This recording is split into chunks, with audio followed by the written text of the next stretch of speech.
6, Chapter 13. The fleet is heading for Cadia. So we're back in time again, back in before Dantine timeline, and this is the fleet. They've just broken through the gate, and they are now in meta space. Whatever they call it. Human space. Real space, not warp space. And then they split. Some of them, I'm clicking on the wrong thing. Some of them are going to Cadia. It doesn't really specify who, but we're just gonna bring them all down. Ooh. Some of them. Okay, cool. Some of them are going to Cadia, but there are other targets. Cadia, Nemesis Tessara, Bellis Corona, it's over there. Skellus, over there. And Agrippina. So we're basing our little adventure on Agrippina. This is where the Solace and some other boys are going. Those boys. Everyone else is kind of going other places.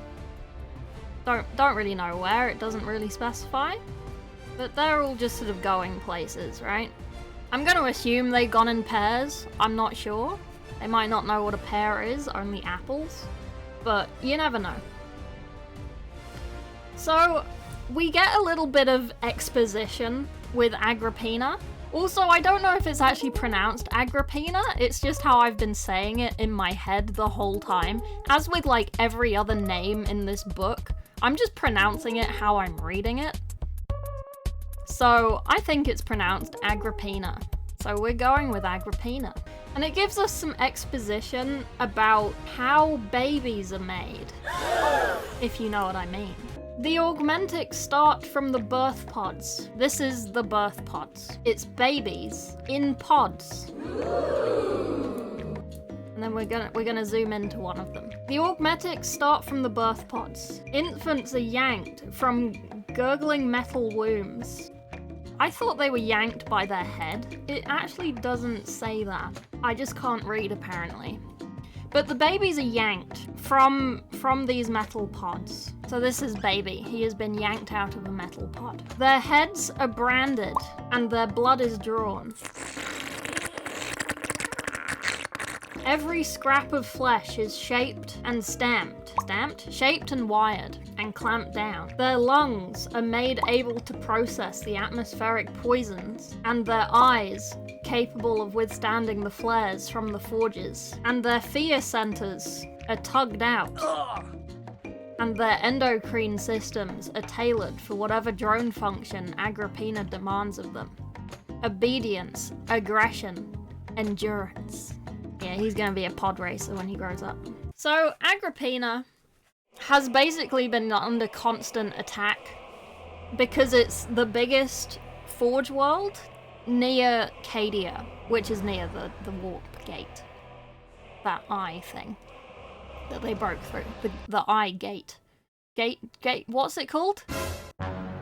Fuck, I can't remember. The eye thing.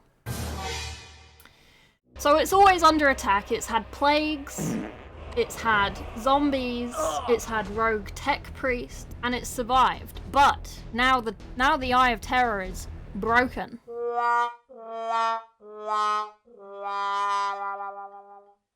The sleeper units aren't sleeping anymore. They've woken up, and people are sabotaging things on the daughter planets of Agrippina. Everything is on fire. This is okay, because they're Space Marines.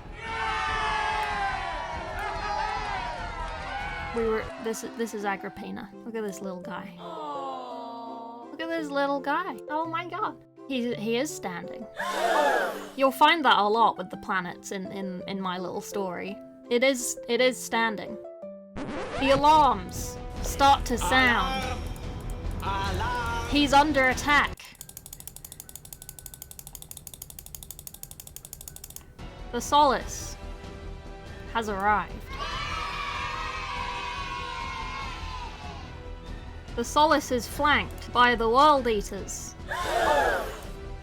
and the Night Lords. Very spooky. And because this is a Forge world, they are very well protected by the Imperial Naval Patrols. You remember these from the previous one. This is a Cobra class destroyer. It has some torpedoes.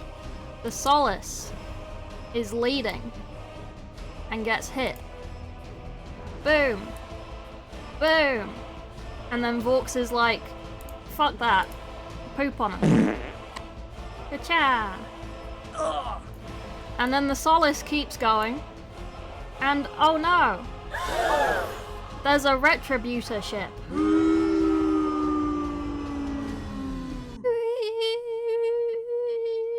Trying to block the Solace to the planet. But the World Eaters come along and they're like, bam.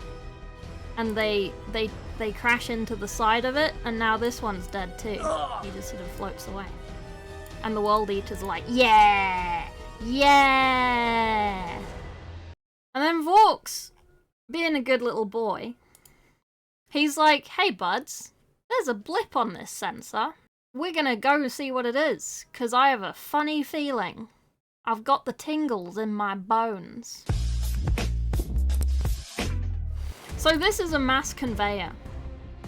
It's basically an airship or something that holds a lot of things. It's a very big ship and it has a lot of escorts. These are Tech Priest escorts. They're not flies, but I didn't know how else to draw them. So these are the escorts, they're just little guys. It's trying to escape. It doesn't want to be involved in all of this battle that's happening over here, you know? So this ship intrigues Vaux. He's battled many machine god disciples. They do not retreat from Forge Worlds. They don't cast off into the void when their pride and industry are threatened with complete destruction, like this. They use all their ships, guns, troops to the death. The carrier would be sent into battle to tank, while the small squishy DPS deal damage. He thinks the World Eaters are too blood drunk to notice, and the Black Legion are overcommitted to getting to the surface. This is the strength of Vaux. He doesn't hate the enemy. Hatred is rare for him. He has centuries of study and reflection, because he's been alive for literal centuries. The mass conveyor of the Basilicon Astra has no place being there at all, he says. He thinks to himself. The Solace takes lots of las fire.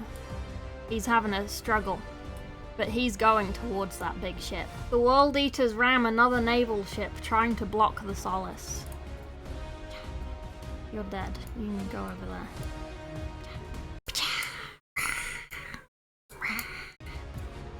Ka-chow! And now these are dead. Because the World Eaters are so insane. The Solace is hit by more torpedoes. The little lords scurry in terror. But the Solace is having a great time. The Solace has reached the ship.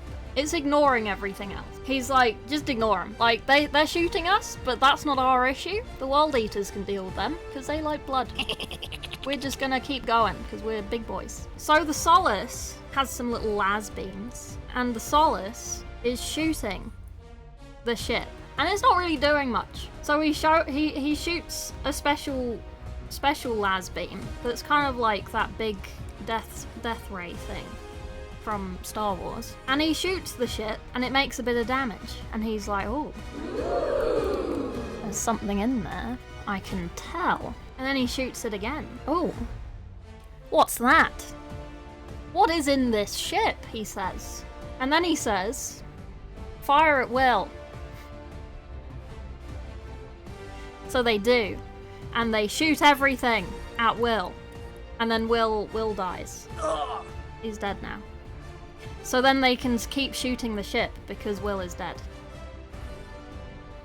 And they do some more damage, and they're like, man, I know what that is. Vaux recognizes what is hidden. He's excited. This is rare and precious to the enemy. meant to enter the battlesphere and cause a single instant of outrageous destruction. And it is preparing to fire. It's a Nova Cannon! So, the Nova Cannon is preparing to fire. And Vork's is like, you know what? You know what, gang? Put us in front of it. And Hovik's like, you what, mate? And Vork says, close as you dare. Scrape the paint off it if we can. And Hovik says, by your will, Lord. And she turns to the Solace to intercept, her grey eyes dull to fear. That's the end of chapter 13. By the way, I also stream painting Warhammer on Twitch and have a Discord. Thank you! Like and subscribe!